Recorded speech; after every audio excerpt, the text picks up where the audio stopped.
আমাদের ডাকসুতে সুযোগ দেওয়ার কোনো সুযোগই নাই। ডাকসুর জন্য কথাবার্তা শুরু হচ্ছিল, কমিশন ঘোষণার কথা হচ্ছিল, তখন কেউ ককটেল মারতেছিল।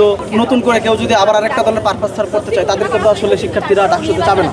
তো সেই জায়গা থেকে তারা বানচালের চেষ্টাও করতে পারে। তাদেরকে তো আসলে আমাদের ডাকসুতে সুযোগ দেওয়ার কোনো সুযোগই নাই। আমরা তো তাদেরকে চাইবো না, কারণ তারা আমাদের ক্যাম্পাসে 15 তারিখ আক্রমণ চালিয়েছে এই নিরাপরাধ নিরস্ত্র শিক্ষার্থীদের উপরে।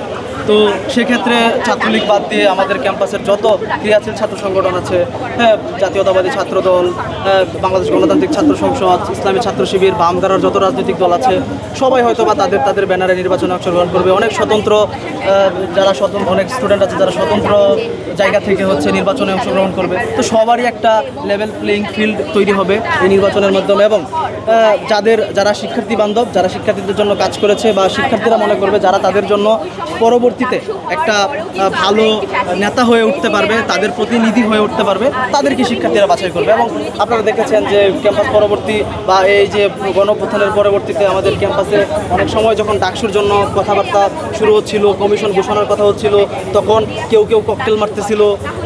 আমাদের দেখা গেছে যে তারা বলতেছিল ভিসি প্রক্টরের পদত্যাগ, মানে নানান জিনিসপত্র আসছে। তাদেরকে আমরা অপশক্তি বলেই আখ্যায়িত করব।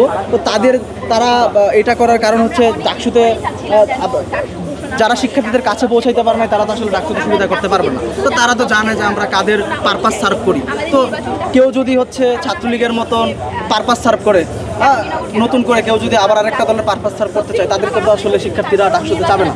তো সেই জায়গা থেকে তারা বানচালের চেষ্টাও করতে পারে। আমরা সেই জায়গা ঢাকা বিশ্ববিদ্যালয়ের সমস্ত শিক্ষার্থী, শিক্ষক সবাই মিলে সেই জায়গাটা আমরা প্রতিরোধ করব, এবং আমাদের যে বাস্তবায়িত ডাকসু, আমাদের যে আশা আকাঙ্ক্ষার ডাকসু, সেটা যেন নির্ধারিত সময়ের মধ্যে সম্পন্ন হতে পারে, সেই চেষ্টা আমরা সবাই করব।